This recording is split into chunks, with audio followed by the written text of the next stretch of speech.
everyone. Welcome back to my YouTube channel. Remember the Bernstein Bears? Those books you read as a child? What if I told you it wasn't Bernstein, but Berenstain?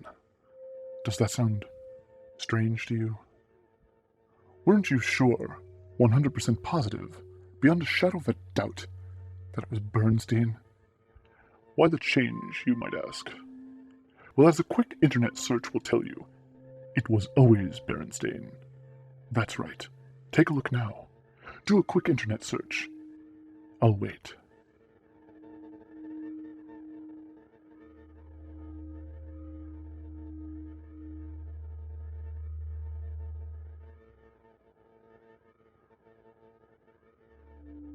If you experience the strange disequilibrium going on between your memories that you swore were true and the reality that now stands before you, then you might be suffering from the Mandela Effect. Well, we could start at the beginning.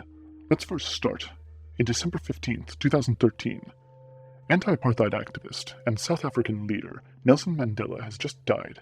Millions mourn his passing, and yet many others watch in disbelief, convinced Mandela died much earlier.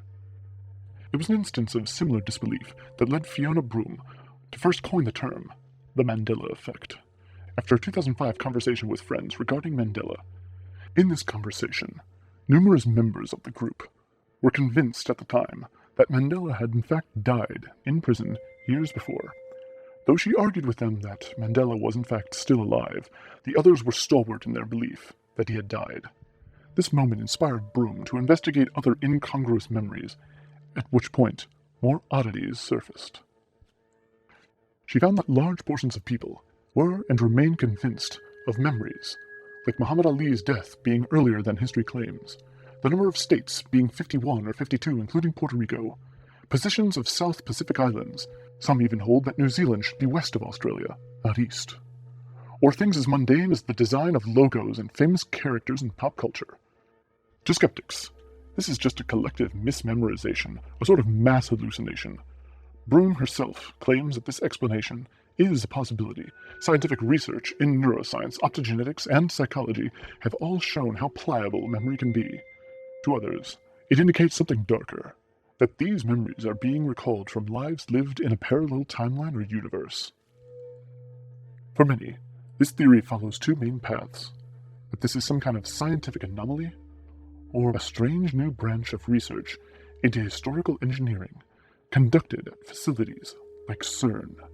It is true that using the Large Hadron Collider, facilities like CERN have publicly admitted that they were able to locate new, previously theoretical particles, investigate dark matter, and even parallel universes. It is unclear whether such experiments are having unintended, lasting negative impacts on our universe. However, others take it a step further and assert that not only can CERN do this, they have perfected it into a science. Mandela himself is one such example. People swear he died in 1983, recalling news video of his funeral and public events. What if, they ask, this was by design? Is it possible that Mandela only lived to the year 2013 because CERN operatives were able to prevent his death in 1983, and that there were other unforeseen outcomes of such a change in our timeline, such as the Berenstain Bears? Evidence points to a rather curious video CERN posted on YouTube entitled "We Are Happy at CERN," which among other things depicts scientists holding up signs reading Bond 1 and Mandela. Why Bond 1? Prior to Sean Connery, the original James Bond was played by actor Barry Nilsson, suggesting that this could be a coded way of referring to Nelson Mandela. Much like the Illuminati, absence of evidence is often heralded as proof of the Mandela Effect's existence.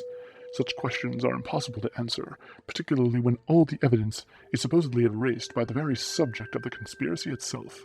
And after all, when you find yourself in the middle of a busy week, unable to remember if it's Wednesday or Thursday, or what happened to the previous 2 hours, the question really is, how well do you trust your own memory?